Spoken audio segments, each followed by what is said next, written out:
Hello, fellow bibliophiles, and welcome back to Blatantly Bookish. I'm Marissa, and today I would love to catch you up on my reading a little bit and discuss one book in particular that has really made an impact on me lately, and that is The Dictionary of Lost Words.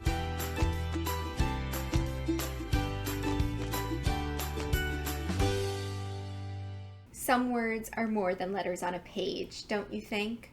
They have shape and texture. They're like bullets, full of energy, and when you give one breath, you can feel its sharp edge against your lip.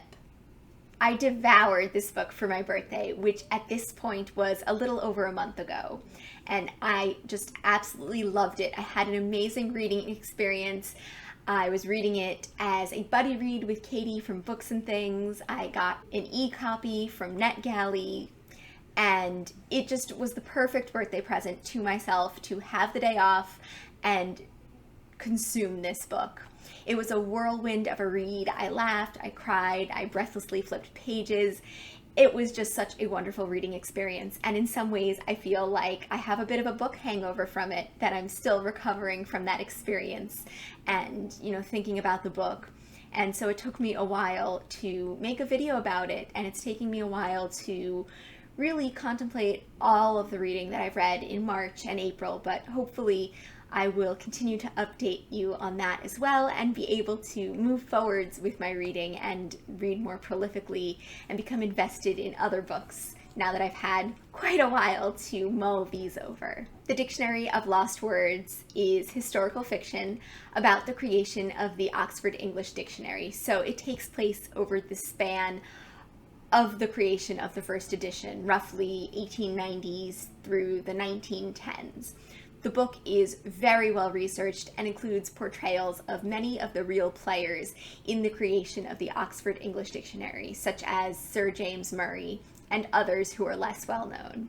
And there's actually a really beautiful author's note explaining Pip Williams' inspiration and explaining to what extent the characters mimic their real-life counterparts. But rather than center on one of the real main creators of the Oxford English Dictionary, the Dictionary of Lost Words focuses on an entirely fictional main character named Esme, whose father is involved in the making of the Oxford English Dictionary. From a young age, she's surrounded by words and spends time with her father in the scriptorium, which is this shed where all of the lexicographers work sorting various words and definitions and their usages in preparation for the making of the dictionary.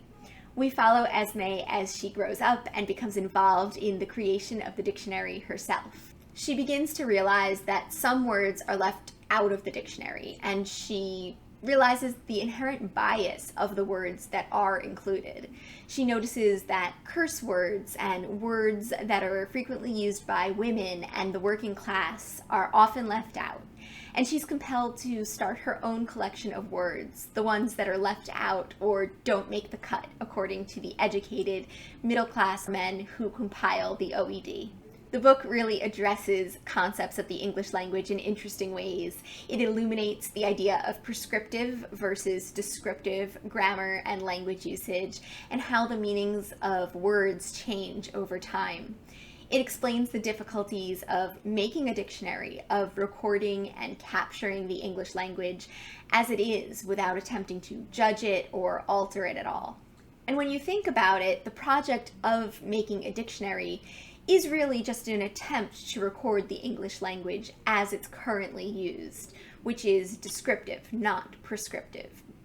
But in codifying the language, the dictionary can inherently become prescriptive. The English language is expansive and changing, and no matter how hard you try, there's likely something that's going to be left out of a project like this.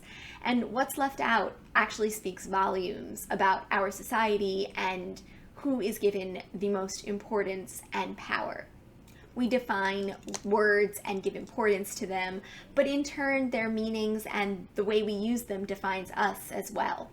The book draws our attention to the words that are left out and deemed less important. the ways in which they're marginalized and the people who use them are marginalized by their lack of importance. This book has such a reverence and respect for words and for the English language. And if that was all there was to it, it would still be a very enjoyable read. But there is so much more to this book. We also follow Esme's relationships with her father, her servant Lizzie, and various potential love interests, all of which are compelling and nuanced. We see themes of female friendship and motherhood explored beautifully. And we see how the suffragette movement and World War I both affect Esme's life. There's so much substance in this book that I feel like it could have easily had enough content for 5 or 6 different books even. And yet it worked for me as is. I felt like all of these topics were given their due attention and importance. I didn't feel like any section was underexplored or that any one theme or topic overshadowed another. In fact, all of the themes and topics are tied together so well by Esme's experiences, by her love of words, and the power that they contain. I loved learning about Esme's fictional life and legacy and thinking about how it serves to represent all the unnamed women who actually did contribute to the first edition of the Oxford English Dictionary. And of course, this book does what historical fiction does at its best. It looks at the past to illuminate something about the present.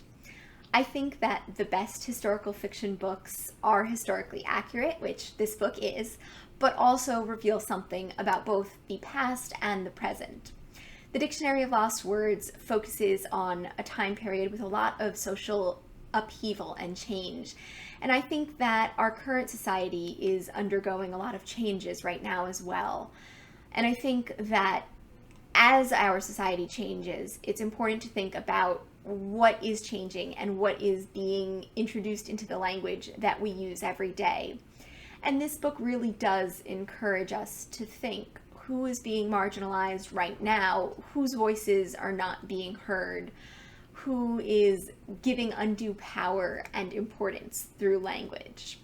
And by the same token, what words are being introduced into the language and what do they say about us as a society? So besides being just a really fun read, this book was incredibly thought-provoking and is probably going to make one of the top spots in my best of 2021 list when that does come out.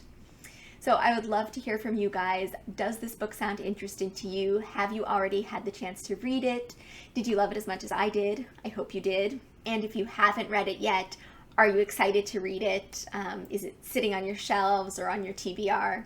Do you agree that this is what great historical fiction does? And if so, I would love to hear any recommendations you might have for historical fiction books that are about the past but tell us something about our present. Until next time, I look forward to seeing you in another video very soon. Bye!